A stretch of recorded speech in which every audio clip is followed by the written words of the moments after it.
नमस्कार साथियों। आज के वीडियो के माध्यम से हम लोग चर्चा करेंगे मध्यकालीन इतिहास के सेकंड चैप्टर के बारे में। जैसा कि आप लोगों को पता होगा, इससे पहले चैप्टर नंबर 1 के बारे में मैं आपको बता चुका हूं, चैप्टर नंबर 1 पढ़ा चुका हूं, जिसमें हम लोगों ने चैप्टर संख्या 1 के बारे में समझा था। ठीक है, चैप्टर नंबर 1 के बारे में हमने क्या बताया था आपको भैया? चैप्टर संख्या 1 में हम लोगों ने चर्चा करा था किसके बारे में भाई? चैप्टर नंबर 1 में हम लोगों ने जो प्राचीन भारतीय इतिहास है उसके बारे में समझा था। मध्यकालीन इतिहास में जो शुरुआत से लेकर के इतिहास आपको पढ़ना होता है, बेसिकली पॉलिटिकल हिस्ट्री। तो ये मध्यकालीन इतिहास है या केवल इतिहास है। अगर जिन छात्राओं का एग्जामिनेशन फॉर्म में केवल हिस्ट्री सब्जेक्ट है तो वो उन्हीं का सिलेबस के अकॉर्डिंग है। इसका सिलेबस डिस्कशन ऑलरेडी मैं कर चुका हूँ और चैप्टर संख्या 1 पढ़ा चुका हूँ, जिसमें हम लोगों ने प्राचीन इतिहास, संस्कृति और परंपरा का परिचय समझा था। और एक प्रकार से पूरा विस्तार से मैंने इन चीज़ों को जाना था कि एक प्रकार से जो भारतीय ज्ञान प्रणाली है ये इसके बारे में। और सेकंड चैप्टर जो था, मैं आपको दिखा दूं कि भाई इसमें हम लोगों ने क्या क्या चर्चा करा था। 2024, 25, 26, 27, 28 इन सभी के लिए लेक्चर बहुत ही महत्वपूर्ण होगा बीए के प्रथम सेमेस्टर के लिए। अब आइए जानने का प्रयास करते हैं कि चैप्टर संख्या 1 में हम लोगों ने क्या पढ़ा था। देखें, चैप्टर नंबर 1 में हमने भारतीय इतिहास की संस्कृति को समझा था। इसके बाद में संस्कृति शब्द का अर्थ, परिभाषा समझा। वसुधैव कुटुंबकम की जो अवधारणा है, भारतीय कॉन्सेप्ट है, इसको जाना। इसके अलावा हम लोगों ने और भी चीज़ों को जानने का प्रयास किया था। ये सब मैंने पूरा आपको बता दिया था। ठीक है, इस तरीके से मैंने पूरा आपको ये सब समझाया था। भारतीय जो परंपरा रही, ज्ञान परंपरा रही, इसके बारे में भी मैंने आपको बताया था। अब आपका जो सेकंड चैप्टर बेसिकली बचता था वो एक प्रकार से ही बचता था। क्या भाई? आपका सेकंड चैप्टर बचता था जो भारत के विभिन्न इतिहासकार रहे हैं, उन इतिहासकारों में आपको एक प्रकार से बचता था। सेकंड चैप्टर में हम लोगों को क्या पढ़ना है भाई? सेकंड चैप्टर में हम लोगों को पढ़ना है जो है कुछ भारत के प्रमुख इतिहासकार रहे हैं, जैसे कि कल्हड़ की अगर बात करें, कश्मीर के थे कल्हड़। ठीक है, इनके बारे में जानेंगे हम। कल्हड़ हो गए, ठीक है।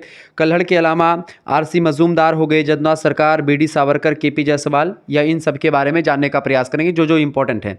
तो आइए जानने का प्रयास करते हैं। तो बेसिकली भारत के जो प्रमुख इतिहासकार रहे हैं उन इतिहासकारों में के बारे में जानने का प्रयास करते हैं। कल्हड़ बेसिकली कश्मीर के निवासी थे और कल्हड़ की एक रचना है राज तरंगड़ी, जो कि भारतीय इतिहास की दृष्टि से अगर देखें तो बड़ी फेमस रचना मानी जाती है। ठीक है, आइए जानने का प्रयास करते हैं। एक बार जितने भी लोगों ने वीडियो को लाइक नहीं किया है, फटाफट से वीडियो को लाइक कर दीजिए। चैप्टर संख्या ये 2 है, ठीक है, मध्यकालीन इतिहास का। ये बात आप ध्यान रखिए। इसके बाद में चैप्टर नंबर 3 आएगा। चैप्टर नंबर 3 में हम लोग क्या पढ़ेंगे? चैप्टर नंबर 3 में हम लोग सिंधु घाटी सभ्यता के बारे में समझेंगे, या एक प्रकार सिंधु घाटी सभ्यता से पहले जो कुछ एक प्रकार से पूर्व ऐतिहासिक युग रहा है उसके बारे में जानने का प्रयास करेंगे हम। ठीक है, तो परेशान होने की आपको ज़रूरत नहीं है, बहुत ही बारीकी के साथ हम लोग अध्ययन करने का प्रयास करेंगे। मैं आपको 1 मिनट में बता रहा हूँ कि हम लोग थर्ड चैप्टर में क्या पढ़ने वाले हैं। थर्ड चैप्टर में हम लोगों ने क्या पढ़ना है भाई? हम लोगों को प्रागैतिहासिक काल के बारे में जानना है। ठीक है, प्रागैतिहासिक काल के में खास करके पुरापाषाण काल, मध्यपाषाण काल और नवपाषाण काल को हम लोगों ने नेक्स्ट चैप्टर में समझ लेना है। ठीक है, ये बात आप ध्यान रखेंगे। आइए अब हम जानने का प्रयास करते हैं कि आखिरकार जो कल्हड़ है ये कौन है, और इसके अलावा और जो भारतीय इतिहासकार हैं उनके बारे में क्या क्या प्रश्न बन सकता है। तो आपसे बेसिकली अति लघुत्तरीय या लघुत्तरीय में ऐसे प्रश्न पूछे जाएंगे, या दीर्घोत्तरीय पूछा जाएगा, तो सभी के बारे में पूछा जाएगा। ठीक है, देखें, कल्हड़ कौन थे? तो कल्हड़ के जन्म और मृत्यु का कोई प्रमाण नहीं मिलता है, मतलब कि इनका जन्म कब हुआ और इनकी मृत्यु कब हुई, इस बारे में विद्वानों में मतभेद है, यानी विद्वान लोग पता नहीं कर पाए हैं। कल्हड़ बेसिकली 1150 ईस्वी कश्मीर के महाराज थे, एक उनका नाम था हर्षदेव। उन्हीं के जो है महामात्य चंपक के पुत्र और संगीत मर्मज्ञ कनक के अग्रज थे। ठीक है, कनक के अग्रज थे और महामात्य चंपक के पुत्र थे, जो कि एक प्रकार से कश्मीर के राजा थे हर्षदेव, उन्हीं के महामात्य थे। महाअमात्य, अमात्य माने होता है मंत्री टाइप का। ठीक है, तो महाअमात्य थे यानी बड़े मंत्री थे या महामंत्री थे। कौन? चंपक। उन्हीं चंपक के पुत्र थे कौन? कल्हड़। ठीक है, और संगीत के बड़े मर्मज्ञ थे, उनका नाम था कनक। उन्हीं के एक प्रकार से अग्रज थे ये कौन? जिनका नाम है कल्हड़। ठीक है, वास्तव में कल्हड़ एक विलक्षण महाकवि थे, मतलब ये एक महाकवि हैं। ठीक है, उनकी सरस्वती राग द्वेष से जो है अलेप रह करके मूर्तार्थ चित्रण के साथ ही साथ रम्य निर्माण में भी निपुण थे। मतलब कुल मिलाकर के कहने का मतलब ये है कि ये एक कवि होने के साथ साथ एक इतिहासकार भी थे, और एकदम से सरस्वती माता भी इन पर दक्ष हुआ करती थी। मतलब विद्वान आदमी थे, इसमें कोई दो राय नहीं है। कल्हड़ की अगर बात करें तो कल्हड़ ने इतिहास की अगर बात करी जाए तो कल्हड़ जो हैं ये बड़े ज़बरदस्त इतिहास है, और उनके इतिहास के बारे में खास करके जब हम पढ़ते हैं तो ये एक प्रकार से एक साक्ष्य के रूप में हमारे समक्ष आते हैं। चूँकि कल्हड़ की अगर बात की जाए तो प्राचीन भारतीय इतिहास लेखन की परंपरा की अंतिम और सर्व महत्वपूर्ण जो कड़ी के रूप में है वो कल्हड़ है। उनकी रचना राज तरंगड़ी बड़ी फेमस रही है। ठीक है, राज तरंगड़ी का मतलब क्या होता है? राजाओं की नदी। राज तरंगड़ी का मतलब क्या होता है? तरंगड़ी मतलब होता है नदी, और राज माने होता है राजाओं की, तो राजाओं की नदी को ही राज तरंगड़ी कहा जाता था। ये बात आप ध्यान रखेंगे। कल्हड़ ने इतिहास को काव्य की विषय वस्तु बना करके भारतीय साहित्य को एक नई विद्या प्रदान की है, मतलब कि यहाँ पर प्रदान कर लें, ठीक है, प्रदान करिए। कुल मिलाकर के कल्हड़ जो हैं ये एक प्रकार से राजाओं का इतिहास या समय प्रवाह के बारे में विस्तार से समझाने का प्रयास करते हैं। कश्मीर के एक प्रकार से इतिहास के बारे में इनकी रचना में खूब ज़्यादा जानकारी मिलती है, ठीक है। कश्मीर के निवासी थे ये। कल्हड़ की अगर बात की जाए तो कल्हड़ बड़े विद्वान आदमी थे, और इन्होंने कश्मीर के इतिहास ही नहीं बल्कि जो है इतिहास लेखन में एक प्रमुख विशेषता तो रही इनमें। इसके अलावा कल्हड़ जो हैं उनके संबंध में एक विद्वान है विशंभर शरण पाठक जी, उनका एक लेख है, मैं उसको पढ़ना चाहूँगा। विशंभर शरण पाठक जी कल्हड़ के संबंध में एक लेख या कोटेशन लिखते हैं कि कल्हड़ जो थे भोर के तारे के समान आधुनिक इतिहास लेखन रूपी सूर्य के सम्मुख दृढ़तापूर्वक खड़ा रह सकता है। अतः निश्चित रूप से कल्हड़ प्राचीन भारतीय इतिहास की परंपरा की एक महत्वपूर्ण कड़ी के रूप में काम करते हैं। मतलब कल्हड़ को अगर आप पढ़ेंगे तो प्राचीन इतिहास और मध्यकालीन इतिहास इन दोनों के बारे में आप जान पाएंगे, ठीक है। ये बात आप ध्यान रखेंगे। तो कल्हड़ ये हैं। कल्हड़ की अगर बात की जाए तो कल्हड़ के बारे में देखें, राष्ट्र जीवन के व्यापक विस्तार के साथ साथ गहराई को छू लिया है इनके रचना ने। शांत रस के असीम पारावार में मतलब श्रृंगार रस, वीर रस, रौद्र, अद्भुत, बीभत्स और करुण रस एक प्रकार से इनकी रचनाओं में देखने को मिलते हैं। राज तरंगड़ी जो है जिसको राजाओं की नदी कह सकते हैं, राजाओं का जो समय प्रवाह है उसके बारे में लिखा। कल्हड़ के द्वारा रचित एक संस्कृति का ग्रंथ है। समूचे प्राचीन भारतीय इतिहास में जो एकमात्र वैज्ञानिक इतिहास प्रस्तुत करने का प्रयत्न हुआ है वो कल्हड़ के द्वारा ही किया गया है। यानी कल्हड़ एक इतिहासकार भी हैं और एक क्या हैं, कल्हड़ एक इतिहासकार भी हैं और एक कवि भी हैं। ये बात आप ध्यान रखेंगे। कल्हड़ के बाद दूसरे विद्वान हैं, उनका नाम है रमेश चंद्र मजूमदार। इनका शॉर्ट फॉर्म नाम है आरसी मजूमदार। आपने बहुत बार नाम सुना होगा आरसी मजूमदार का। एक इतिहासकार के रूप में भी इनका नाम लिया जाता है, ठीक है। ये बात आप ध्यान रखेंगे। बेसिकली ये इतिहासकार ही हैं, ठीक है। कल्हड़ का जन्म कब हुआ था? इनका जन्म भैया कब हुआ था? 1888 में इनका जन्म हुआ था और 1980 ईस्वी में इनका एक प्रकार से निधन हो गया था, ठीक है। देखिए अध्यापक थे ये रमेश चंद्र मजूमदार। 1888 में जन्म होता है, 1980 में मृत्यु हो जाती है। भारत के प्रसिद्ध इतिहासकार भी रहे हैं। उन्होंने भारत की स्वाधीनता के इतिहास पर भी बहुत कुछ लिखा है। उन्होंने कहा था कि 1857 का विद्रोह ना तो पहला, ना ही राष्ट्रीय, ना ही स्वतंत्रता संग्राम था। मजूमदार का एक प्रकार से जन्म जो हुआ था ये 4 दिसंबर को हुआ था 1888 ईस्वी में। यही सब आपको लिखना है, ज़्यादा डीपली मैंने आपको नहीं पूछेगा, बस ये पूछेगा कि इनका ये मतलब कैसे लिख करके छोड़, आरसी मजूमदार लिख करके छोड़ देगा। इनके बारे में आपको 50 शब्द में लिखने होंगे, तो बस यही इतना सब लिख दें जन्म इनके बारे में। खंडपारा गोपालगंज बंगाल में इनका जन्म हुआ था। गोपालगंज में खंडपारा नाम का इलाका है, वहीं पर इनका जन्म हुआ था, ठीक है, पश्चिम बंगाल। 1921 में ढाका विश्वविद्यालय में प्रोफेसर नियुक्त हुए थे, ठीक है। पश्चिम बंगाल नहीं, मतलब उस समय बंगाल ही हुआ करता था, पश्चिम बंगाल और पूर्वी बंगाल बटा नहीं था, ठीक है। 1921 में ढाका विश्वविद्यालय में प्रोफेसर नियुक्त हुए। ये ढाका बांग्लादेश की आज राजधानी है। 1936 से 1942 तक वे ढाका विश्वविद्यालय के उप कुलपति भी रहे। उप कुलपति मतलब होता है वाइस चांसलर, ठीक है। 1950 में वे काशी हिंदू विश्वविद्यालय के भारत विद्या महाविद्यालय के एक प्रकार से रेक्टर भी रहे। उन्होंने शिकागो यूनिवर्सिटी यानी शिकागो विश्वविद्यालय जहाँ पर भाषण दिया था स्वामी विवेकानंद जी ने, वहाँ भी शिक्षण कार्य किया।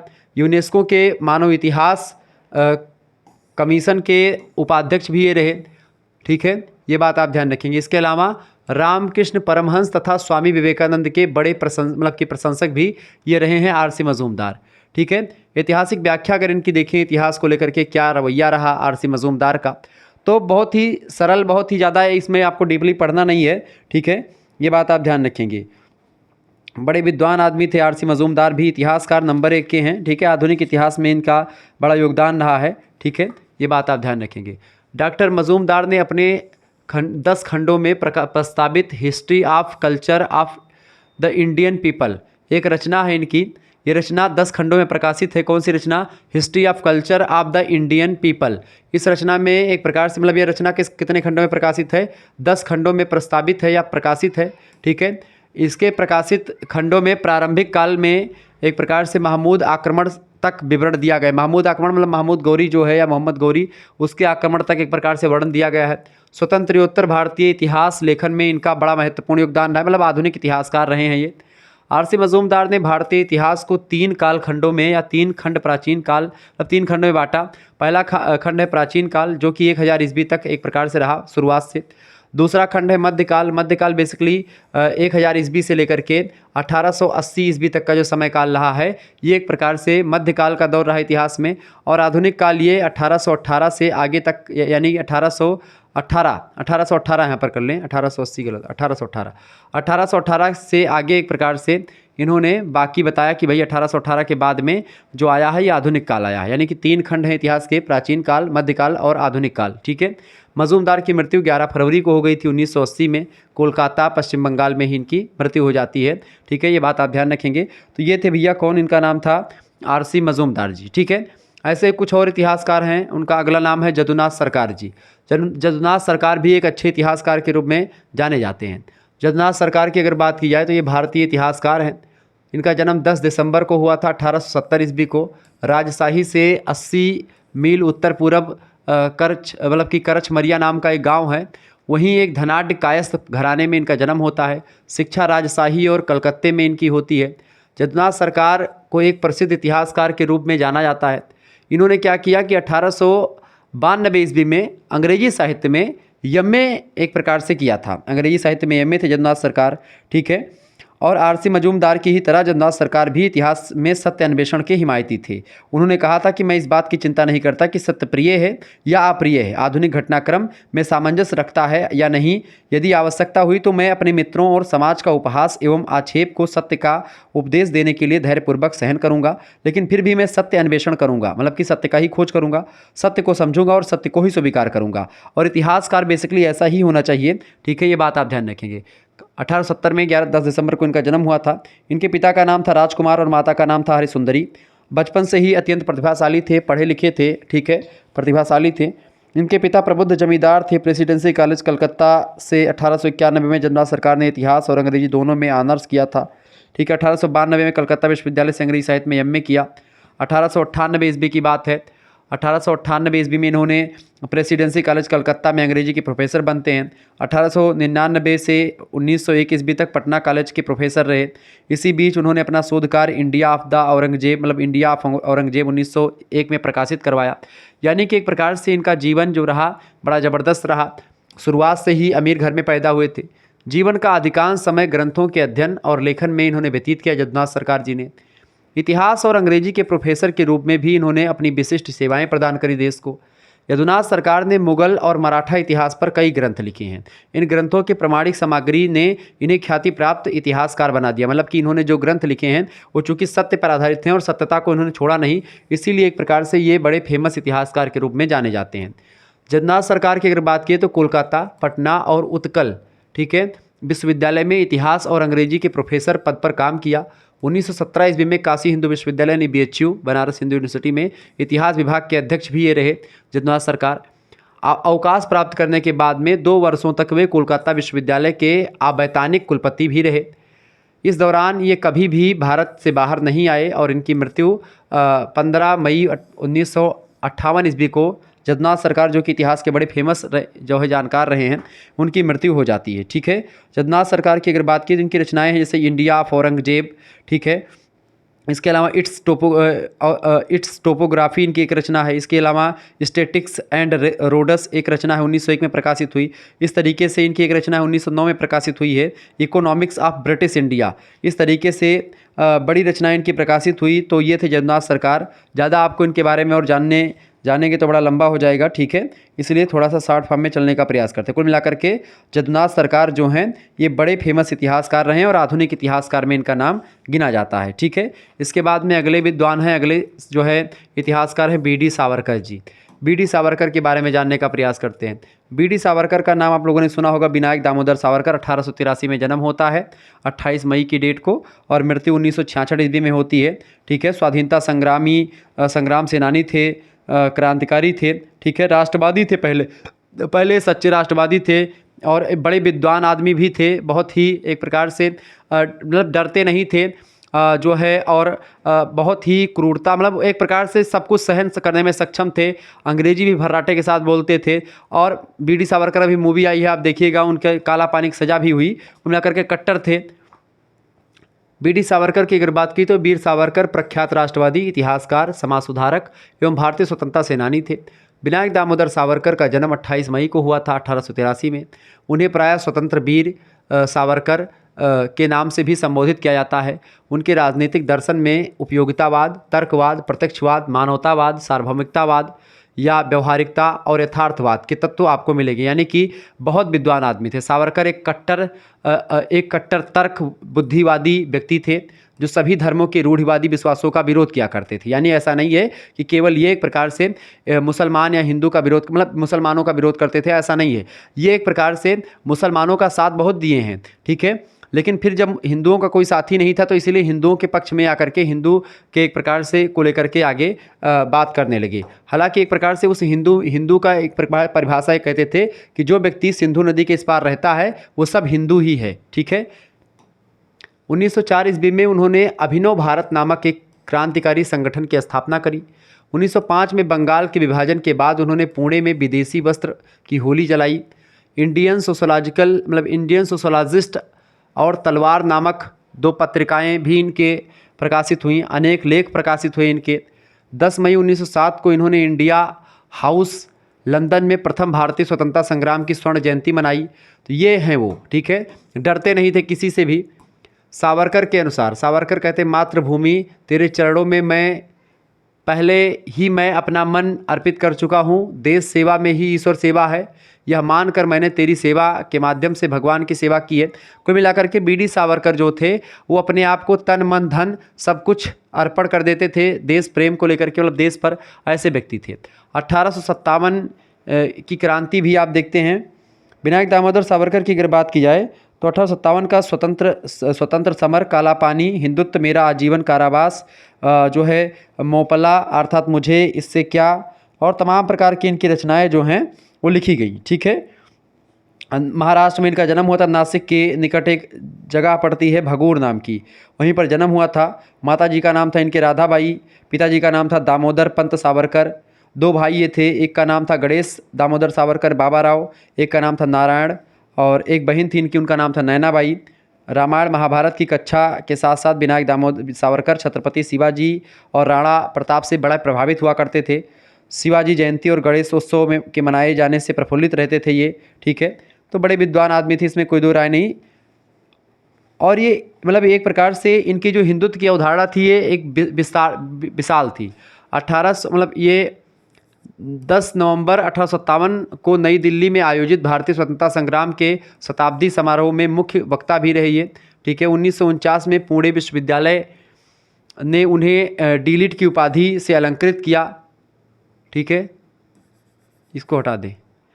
गांधी की हत्या में गिरफ्तार हुए लेकिन आरोप सिद्ध नहीं हुआ इनके ऊपर। क्योंकि गांधी की हत्या हुई तो लोगों ने एक प्रकार से विनायक दामोदर सावरकर को ही बंदी बना लिया, मतलब इनको गिरफ्तार कर लिया, लेकिन अपराध सिद्ध नहीं हुआ तो इनको छोड़ दिया गया। सावरकर बंधुओं के व्यक्तित्व के कई पहलुओं से प्रभावित होने के वाले और उन्हें वीर जो है कहने वाले मानने वालों में गांधी जी भी थे।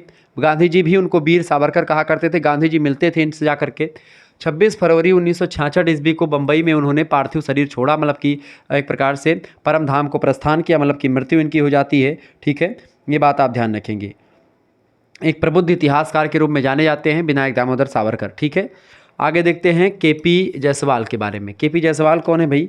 केपी जायसवाल यानी कि जो है काशी प्रसाद जायसवाल, 1881 में इनका जन्म होता है और मृत्यु इनकी 1973 में होती है, ठीक है। 27 नवंबर 1881 में जन्म होता है उत्तर प्रदेश के मानभूमि जिले के झालदा नामक स्थान पर। इनके पिता मिर्ज़ापुर के एक संपन्न व्यापारी थे। काशी प्रसाद जायसवाल ने लंदन मिशन स्कूल मिर्ज़ापुर से प्राप्त करी थी। कुल मिलाकर केपी जायसवाल भारत के प्रसिद्ध इतिहासकार, पुरातत्व के अंतर्राष्ट्रीय ख्याति के विद्वान और हिंदी के साहित्यकार भी रहे हैं, ठीक है। केपी जायसवाल की अगर बात की जाए तो काशी प्रसाद जायसवाल इनका पूरा नाम है केपी जायसवाल का, ठीक है। इनका जो जन्म हुआ था भैया, इनका जन्म 27 नवंबर 1881 को हुआ था। जायसवाल ने उच्च शिक्षा ऑक्सफोर्ड से किया था। उन्होंने बार के लिए परीक्षा उत्तीर्ण की। उन्होंने पटना उच्च न्यायालय में वकालत भी करी। बार जो परीक्षा होती है वो एक प्रकार से वकील के लिए करी जाती है। उन्होंने पटना उच्च न्यायालय में वकालत की। 1899 में काशी नगरी परचारडी सभा के उप मंत्री भी बने। काशी प्रसाद जी आचार्य रामचंद्र शुक्ल के समकालीन थे। आप इंडियन ओरिएंटल कॉलेज जो कांग्रेस का है, हिंदी मतलब इंडियन ओरिएंटल कॉलेज का जो है कांग्रेस, हिंदी साहित्य सम्मेलन, इतिहास परिषद, बिहार प्रांतीय हिंदी साहित्य सम्मेलन, इन सभी के सभापति भी रहे। स्वर्गीय राष्ट्रपति डॉक्टर राजेंद्र प्रसाद के सहयोग से अपने इतिहास परिषद की स्थापना भी इन्होंने करी थी। यानी बड़े विद्वान आदमी थे। ठीक है, काशी प्रसाद जायसवाल जी। काशी प्रसाद जायसवाल की अगर बात की जाए तो काशी प्रसाद जायसवाल की प्रकाशित पुस्तकों के नाम में हिंदू पॉलिटी नाम की एक पुस्तक बड़ी फेमस है। An imperial history of India नाम की एक पुस्तक है। A chronology and history of Nepal एक पुस्तक है। काशी प्रसाद जायसवाल की ये सब पुस्तकें बड़ी फेमस हैं, ध्यान रखेंगे। इनकी मृत्यु 4 अगस्त को हो गई थी 1937 ईस्वी में। आचार्य महावीर प्रसाद द्विवेदी जो कि हिंदी के बड़े इतिहास मतलब जानकार हैं, इन्होंने सरस्वती पात्रिका का संपादन किया था। आचार्य महावीर प्रसाद द्विवेदी सरस्वती पात्रिका के संपादन थे। 1903 में एक प्रकार से संपादन किया था। 1903 में जायसवाल जी के 4 लेख, एक कविता और उपन्यास नाम से एक सचित्र व्यंग सरस्वती पत्रिका में छपी थी, जो कि सरस्वती पत्रिका में छोटे मोटे लोगों की या छोटे मोटे साहित्यकारों की रचनाएं नहीं छपती थी। जो विद्वान होते थे उन्हीं की रचनाएं छपती थी। ठीक है। सन 1909 में चीनी भाषा सीखने के लिए ऑक्सफोर्ड विश्वविद्यालय से छात्रवृत्ति प्राप्त भी करी थी इन्होंने। ठीक है, किसने भाई, इनका क्या नाम है, काशी प्रसाद जायसवाल जी। ठीक है, ये बात आप ध्यान, तो काशी प्रसाद जायसवाल जी भी बड़े विद्वान आदमी थे, इसमें कोई दो राय नहीं है। क्लियर, ये बात आप ध्यान रखेंगे। तो इस तरीके से ये विद्वान कुछ थे। भारतीय ज्ञान प्रणाली के बारे में अगर बात की जाए तो भारतीय ज्ञान प्रणाली कुछ इस तरीके से रही है। इसको भी समझ लेते हैं। भारतीय ज्ञान प्रणाली जो कि आपको पढ़ना है।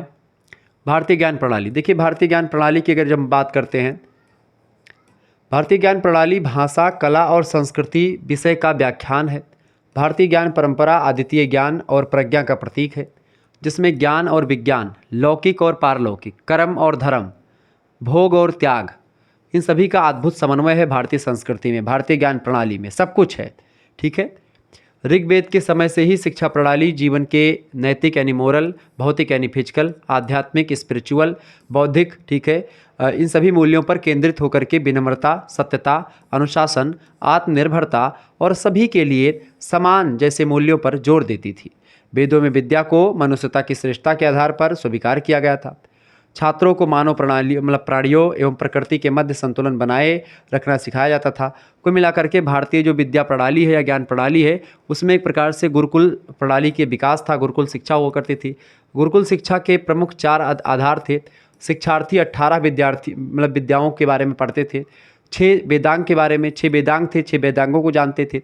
4 वेद के बारे में अध्ययन करते थे विद्यार्थी। 4 उपवेद पढ़ते थे।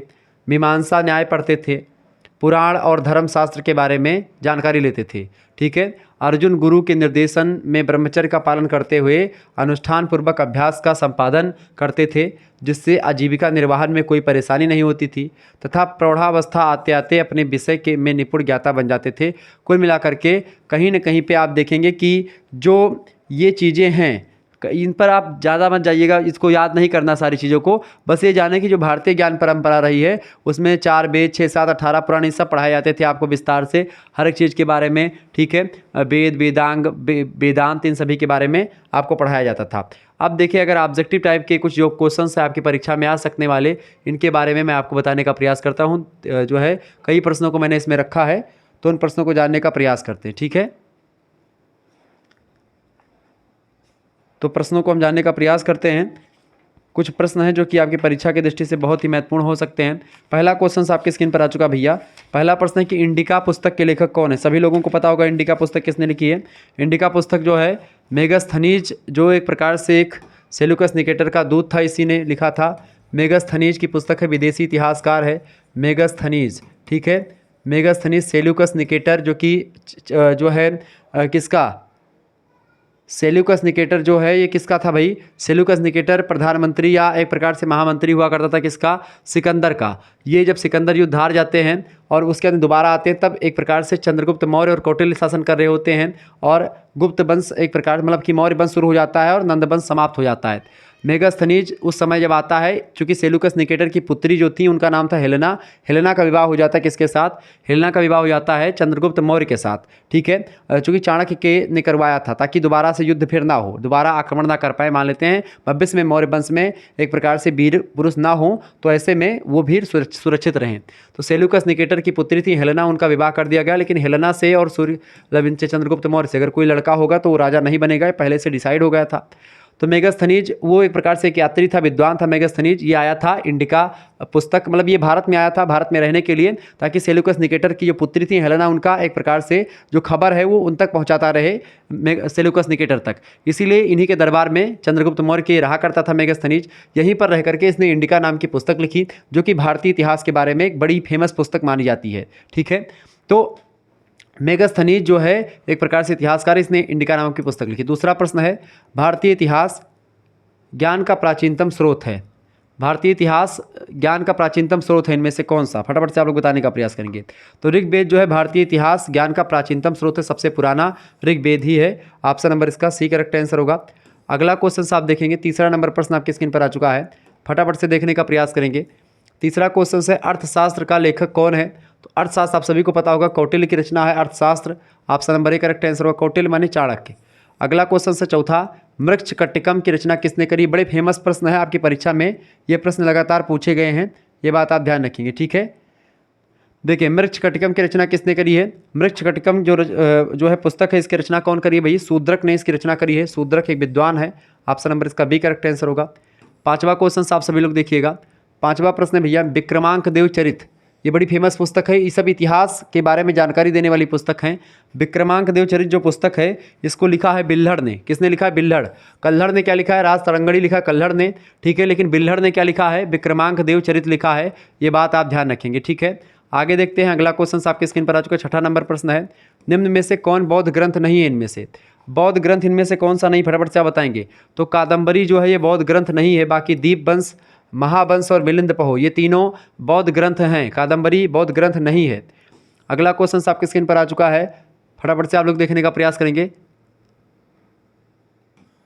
सातवां क्वेश्चन आ चुका भाई। सातवां क्वेश्चन से, किसने कहा कि भौगोलिक पर्यावरण में वे समस्त दशाएं सम्मिलित हैं जो प्रकृति मनुष्य को प्रदान करती है? फटाफट से आप लोग बताने का प्रयास करेंगे। किसने कहा कि भौगोलिक पर्यावरण में वे समस्त दशाएं सम्मिलित होती हैं जो प्रकृति मनुष्य को प्रदान करती है? तो पीटरिम सोरोकिन ने कहा था, एक इतिहासकार के साथ साथ ये पीटरिम सोरोकिन एक समाजशास्त्री भी हैं। अगला क्वेश्चन है, आगम कहे जाते हैं। आगम किनको कहते हैं भैया? आगम जैन साहित्य को आगम कहा जाता है। ऑप्शन नंबर इसका बी करेक्ट आंसर होगा। ये सब प्रश्न कई बार परीक्षा में पूछे गए हैं। आगे देखेंगे, 9वां नंबर क्वेश्चन आ चुका है, त्रिपिटक संबंधित है। त्रिपिटक, ठीक है। त्रिपिटक ये संबंधित है किससे भाई? त्रिपिटक संबंधित है बौद्ध धर्म से, ठीक है। त्रिपिटक किससे रिलेटेड है? बौद्ध धर्म से रिलेटेड है, ठीक है। 3 पिटक यानी 3 एक प्रकार से ग्रंथ हैं फेमस।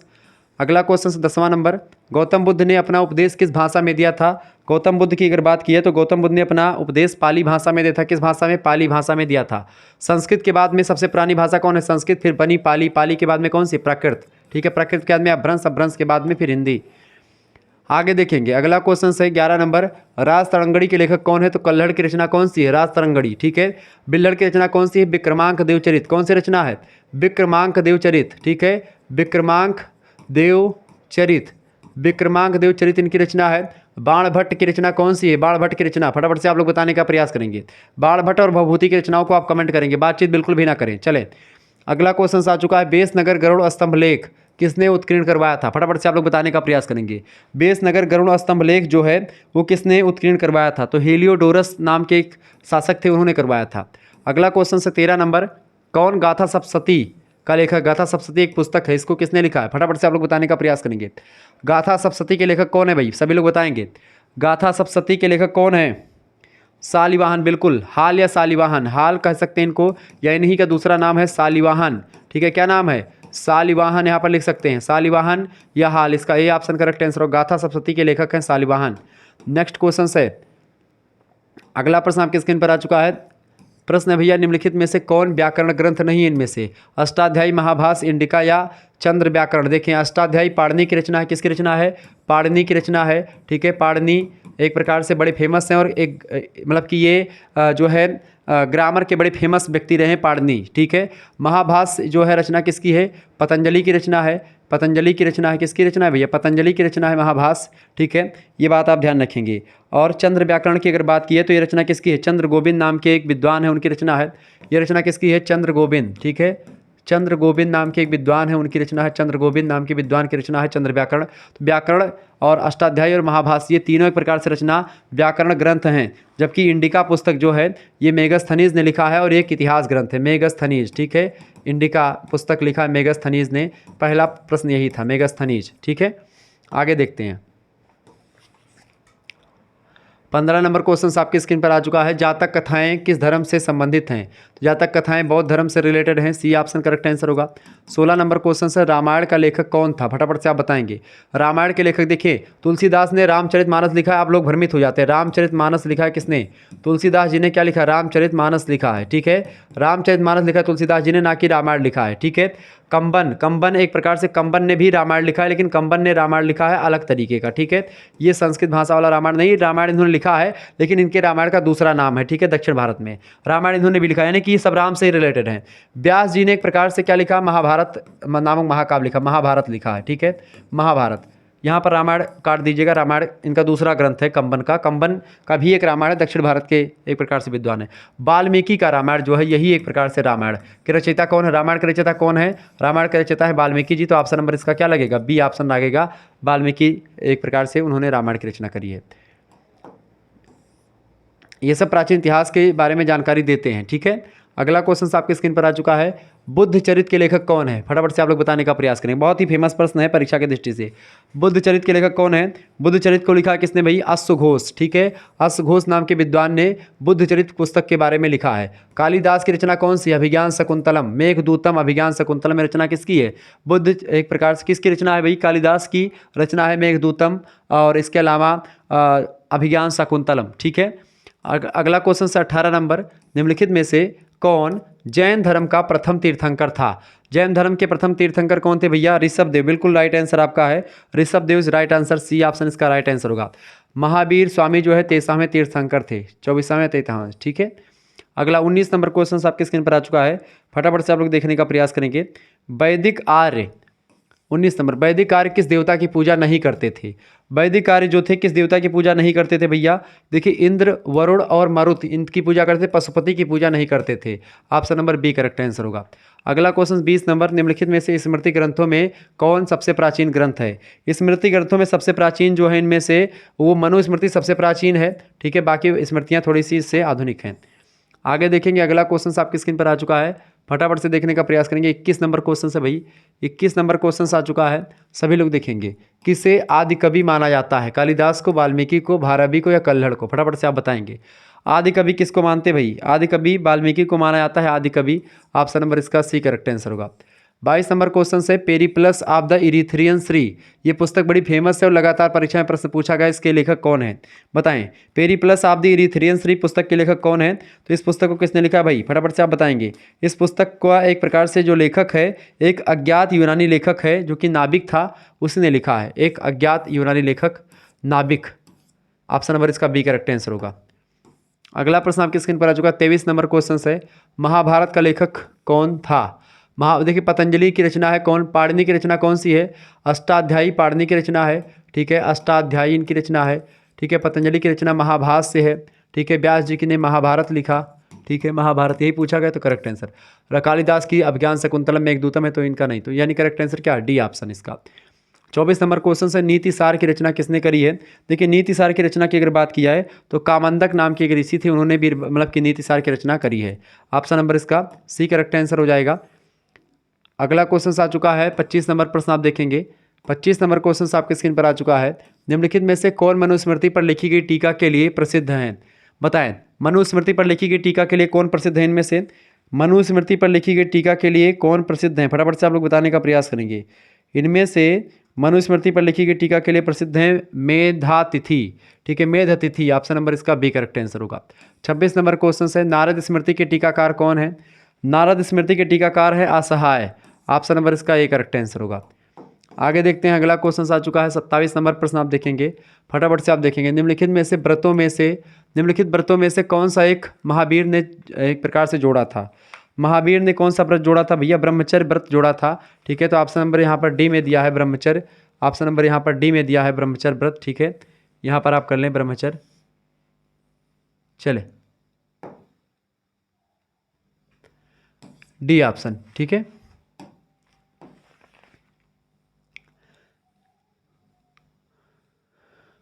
अगला क्वेश्चन 28 नंबर देखेंगे सभी लोग। प्रश्न आपका क्या है? नेचुरल हिस्ट्री का लेखक कौन था? नेचुरल हिस्ट्री फटाफट से आप बताएंगे। नेचुरल हिस्ट्री के लेखक हैं 77 ईस्वी में यह रचना लिखी गई, प्लिनी ने लिखी थी। ऑप्शन नंबर इसका सी करेक्ट आंसर होगा। 29 नंबर क्वेश्चन से धर्मशास्त्र का इतिहास पुस्तक किसने लिखी है? धर्मशास्त्र का इतिहास नाम की पुस्तक किसने लिखा है भैया? पीबी काणे ने लिखा है। ठीक है, पीबी काणे का पूरा नाम क्या है? पांडुरंग बामन काणे। ठीक है, ध्यान रखेंगे। अगला क्वेश्चन से 30वां नंबर क्वेश्चन फटाफट से आप लोग देखने का प्रयास करेंगे। 30वां क्वेश्चन से देखिए, चैप्टर नंबर 1 और चैप्टर नंबर 2 दोनों के एक प्रकार से यानी पूरा यूनिट नंबर 1 का प्रश्न जो है इसमें शामिल है।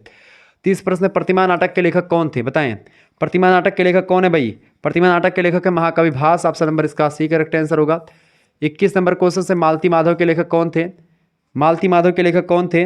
भवभूति, आचार्य भवभूति की रचना है मालती माधव। ठीक है, आगे देखते हैं। अगला क्वेश्चन आ चुका है, 32 नंबर प्रश्न है, वेदांग कितने होते हैं? बताएं, वेदांगों की संख्या कितनी है? 6 वेदांग है। कितने वेदांग है भैया? 6 वेदांग है। ऑप्शन नंबर इसका 6 वेदांग कौन कौन से हैं? पहला वेदांग है शिक्षा, दूसरा है कल्प, तीसरा व्याकरण, चौथा ज्योतिष, पांचवा छंद और छठा है निरुक्त। ठीक है, ये 6 वेदांग है। 33 नंबर क्वेश्चन से जातक संबंधित हैं। जातक जो हैं, जातक कथाएं, वो एक प्रकार से बौद्ध धर्म से रिलेटेड हैं। ऑप्शन नंबर इसका सी करेक्ट आंसर हो जाएगा।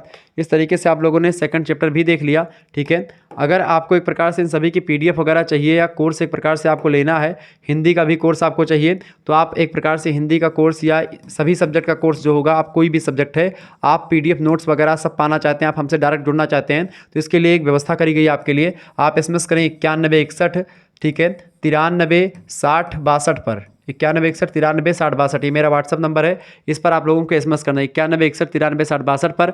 मात्र और मात्र 100 रुपये में हिंदी का कोर्स है, तो हिंदी का कोर्स लेंगे तो सभी सब्जेक्ट एक प्रकार से उसमें क्लासेस हो जाएंगी। तो यानी कि अगर कोई भी हिंदी नहीं भी सब्जेक्ट है तो भी आप ये कोर्स ले सकते हैं। ठीक है, इसमें आपको क्या मिलेगा? वीडियो लेक्चर्स आपको मिलेंगे। वीडियो लेक्चर्स के साथ साथ आपको लाइव क्लास भी एक प्रकार से यूट्यूब पर जो मिलती है, ये मिलती रहेगी। इसके अलावा परीक्षा के अंतिम समय में मैं लाइव क्लास आऊँगा, जिसमें आपके चैट जो होंगे उसके रिप्लाई भी दूंगा। ठीक है, ये भी आपको मिलेगा व्यवस्था। इसके अलावा मॉडल पेपर भी आपको मिलेंगे। ठीक है, मॉडल पेपर मिलेंगे, आपको मैराथन क्लास मिलेगी। ठीक है, रिवीजन क्लास मिलेगी। इसके अलावा आपको विभिन्न विश्वविद्यालय के जो क्वेश्चन पेपर होंगे वो भी मिलेंगे। आपको PDF नोट्स हर एक सब्जेक्ट के मिलते रहेंगे। तो अगर आपको लेना है तो तुरंत SMS करें 9161 93 60 62 पर कि हमको सर जी BA प्रथम सेमेस्टर में हमारा ये सब्जेक्ट है, हमको कोर्स लेना है। मात्र 100 रुपये खर्च करके आप हमसे जुड़ सकते हैं और जो है एक सेमेस्टर फर्स्ट सेमेस्टर का पूरा जानकारी आपको देने का प्रयास करूंगा। आपकी व्यवस्थित तरीके से मैं जानकारी देने का प्रयास करूंगा। ठीक है, तो और सिलेबस कंप्लीट करने का भी प्रयास मेरा पूरा रहेगा। ठीक है, बाकी हिंदी का तो पूरा का पूरा सिलेबस कंप्लीट ही होगा। बाकी इतिहास और इन सभी का अगर देखेंगे लास्ट में अगर सिलेबस कंप्लीट हो पाता तो हो पाता, नहीं तो मॉडल पेपर्स तो लगातार देते रहूंगा। इसके अलावा एक वीडियो जो मैराथन क्लास होगी उसी के माध्यम से संपूर्ण पूरा सिलेबस खत्म कर दूंगा, एक दो वीडियो के माध्यम से। ठीक है, तो इसको लेकर के टेंशन ना लें। होम साइंस की क्लास हो चुकी है, चैप्टर नंबर 1 हो चुका। आप लोगों ने नहीं देखा तो प्लीज़ देख लीजिएगा। ठीक है, धन्यवाद। फिर मिलते हैं हम नेक्स्ट वीडियो में, तब तक के लिए जय हिंद जय भारत। आप सभी का बहुत बहुत धन्यवाद। हमारे से जुड़ने के लिए इसी प्रकार से अपना प्यार हमेशा बनाए रखें। बहुत बहुत धन्यवाद आप सभी का।